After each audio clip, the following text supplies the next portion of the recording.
Je m'appelle Frankie Narcisse. Je suis pasteur depuis environ 37 ans.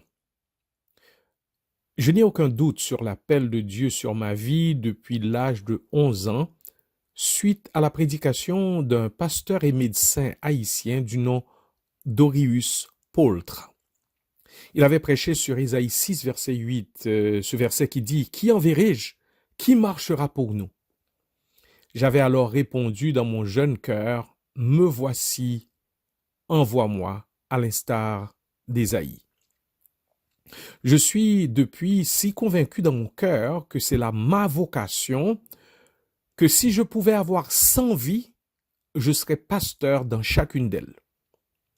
Je dois avouer cependant que le ministère pastoral n'est pas facile, même s'il est un glorieux appel.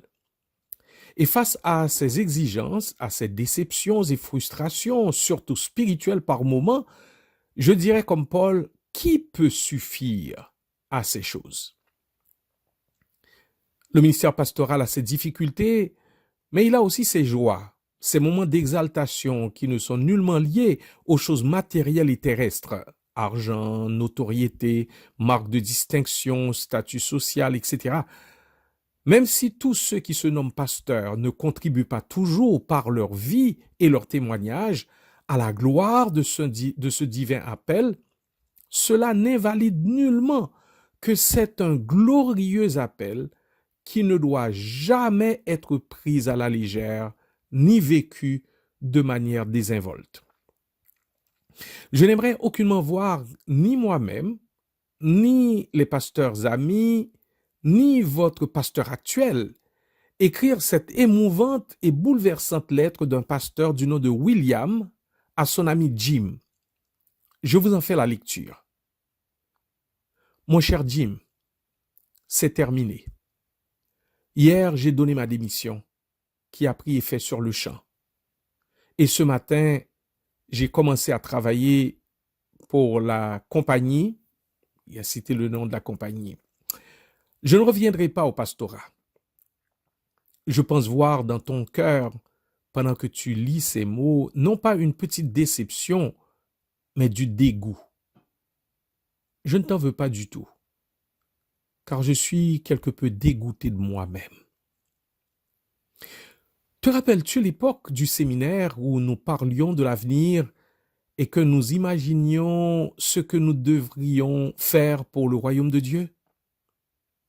Nous voyons l'énorme besoin de services chrétiens désintéressés et nous désirions faire partie des hommes œuvrant en vue de la rédemption du monde. Je n'oublierai jamais la dernière conversation que nous avons eue la veille de la remise des diplômes. Tu devais aller travailler à l'étranger et moi à l'église. Entre parenthèses, il a cité le nom de l'église. Nous avions de nobles rêves d'utilité et tu les as réalisés. Quand je considère les 25 dernières années, je peux voir quelques personnes que j'ai aidées et certaines choses qu'on m'a permis de faire qui sont utiles. Mais ce soir, je suis plus qu'à demi convaincu que Dieu n'a jamais voulu que je sois pasteur. S'il l'a voulu, alors je ne suis pas assez grand ni assez brave pour en payer le prix. Même si tu dois me considérer comme lâche, je vais te dire pourquoi j'ai démissionné. Ces dernières années, je n'ai même pas trouvé un petit nombre de chrétiens zélés, désintéressés, consacrés. Je ne pense pas être particulièrement morbide ou injuste dans mon estimation. Pour autant que je sache, je ne crois pas être amer. Mais au fil des ans, j'en suis venu à être convaincu que le membre moyen ne se soucie guère du royaume de Dieu et de son avancement, ni du bien-être de ses semblables. Il est chrétien afin de sauver son âme de l'enfer et pour nulle autre raison. Il en fait le moins possible et il vit avec autant d'indifférence que possible. S'il pensait pouvoir gagner le ciel sans même lever le petit doigt pour les autres, il sauterait sur l'occasion. Je n'ai jamais vu qu'une faible minorité de gens dans les églises où j'ai œuvré qui se soient intéressés et volontiers consacrés à l'œuvre de Dieu. J'ai passé tout mon temps à tirer, à pousser, à exhorter et à persuader les membres réticents de mon Église à entreprendre un petit quelque chose pour leurs semblables. Ils se sont engagés à assister fidèlement au service de l'Église et il n'y en a pas 1 sur 10 qui a jamais pensé à assister à la réunion de prière. Un fort pourcentage assistait rarement au culte le matin et un nombre lamentablement petit ont assisté le soir au culte. Le fait qu'ils étaient consacrés au service de Christ ne semblait rien signifier pour eux. Je suis fatigué d'être le seul dans l'Église dont on attend le véritable sacrifice. Fatigué de forcer et de tirer pour que les chrétiens vivent comme des chrétiens. Fatigué de planifier du travail pour les gens et ensuite d'être obligé de le faire moi-même ou de voir qu'il reste non accompli. Fatigué d'éviter mes créanciers alors que je n'aurais pas à le faire si on me donnait mon dû. Fatigué de la vision effrayante d'une vieillesse sans le sou. Je ne laisse pas Christ, je l'aime. Je vais encore essayer de le servir. Juge-moi avec clémence, mon ami. Je ne pourrais supporter de perdre ton amitié. Signé ton ami de toujours, William. Cette lettre me touche au plus profond de moi-même. Parce que je sais que si je ne suis pas au point où William s'est trouvé quand il a écrit cette lettre, je suis passé par des phases dans le ministère où j'étais tenté de faire ce qu'il a fait. Je sais aussi qu'il y a des pasteurs qui présentement sont là où William était. Cela me rend encore plus sensible au combat de mes confrères dans le ministère. Et tout ce que je peux faire est encourager le peuple de Dieu à faire, entre autres, est de leur dire, engagez-vous dans le service totalement et priez pour vos pasteurs. Priez, priez, priez pour vos pasteurs. Laissez-moi vous citer quelques statistiques. 48% d'entre les pasteurs pensent que leur travail est dangereux pour le bien-être de leur famille.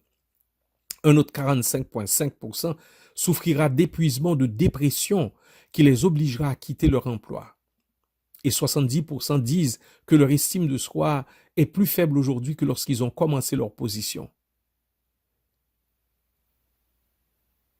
Eh bien, c'est là la réalité pour beaucoup de pasteurs. Voici d'autres statistiques étonnantes compilées par Darren Patrick.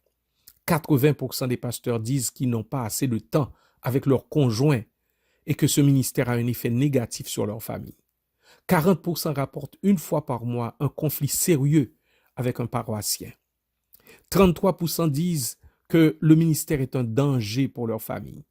75% déclarent qu'ils ont eu une crise importante liée au stress au moins 1 fois dans leur ministère. 58% des pasteurs indiquent que leur conjoint doit travailler à temps partiel ou à temps plein pour compléter le revenu familial. 56% des femmes de pasteurs disent n'avoir aucun ami proche. Aucune amie proche. Les pasteurs qui travaillent moins de 50 heures par semaine sont 35% plus susceptibles d'être licenciés. 40% des pasteurs ont envisagé de quitter le pastorat au cours des 3 derniers mois. Vous avez le vertige en écoutant ces statistiques? Eh bien, respirez un peu. Voici d'autres statistiques. 1500 pasteurs quittent le ministère chaque mois en raison d'un échec moral, d'un épuisement spirituel ou de conflits dans leur église. 80% des pasteurs et 84% de leurs conjoints se sentent non qualifiés et découragés dans leur rôle de pasteur. 50% des pasteurs sont tellement découragés qu'ils quitteraient le ministère s'ils le pouvaient, mais n'ont pas d'autres moyens de gagner leur vie. 80% des diplômés du séminaire et de l'école biblique qui entrent dans le ministère quitteront le ministère au cours des 5 premières années. 70% des pasteurs luttent constamment contre la dépression. Près de 40% des personnes sondées ont déclaré avoir eu une liaison extra-conjugale depuis le début de leur ministère. 70% disent que le seul temps qu'ils passent à étudier la parole est quand ils préparent leur sermon. Jonathan Edwards, un pasteur, théologien et revivaliste américain, a écrit ces mots si justes, et je le cite.